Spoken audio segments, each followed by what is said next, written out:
சொல்லு சந்தியா. அனி, Sydney Sheldon நாவல்ல ஒரு 2 புக்ஸ் மிஸ் ஆகுது.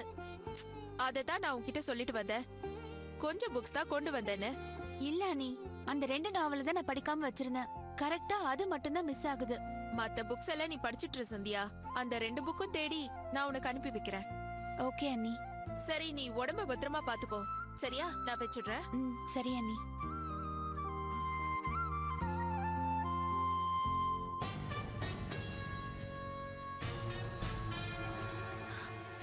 என்ன இது?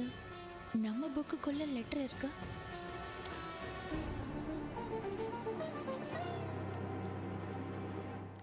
திரு கையெழுத்து மாதிரி இருக்கு. சந்தியா, என் கனவுல மட்டுமே வந்துகிட்டு இருந்த உன்னை நேரடியா பார்த்ததும் இருட்டுல வெளிச்சம் பாய்ஞ்ச மாதிரி என் வாழ்க்கையே பிரகாசமாயிடுச்சு. அதுக்கு பிறகு சந்தர்ப்ப சூழ்நிலை நம்ம 2 பேரையும் ஒருத்தருக்கு ஒருத்தர் பார்க்க வச்சு, பழக வச்சு, மனசு புரிஞ்சுக்கிட்டு காதலிக்கவும் வச்சுது. இப்போ நம்ம 2 பேருக்கும் கல்யாணம் பண்ணி வைக்கிற ஏற்பாடெல்லாம் நடந்துகிட்டு இருக்கு. இந்த சூழ்நிலையில நான் உனக்கு ஏன் இந்த லெட்டரை எழுதுறேன்னா, நீ என்னை பத்தின முழுமையான உண்மையை தெரிஞ்சுக்கணுங்கிறதுக்காக தான்.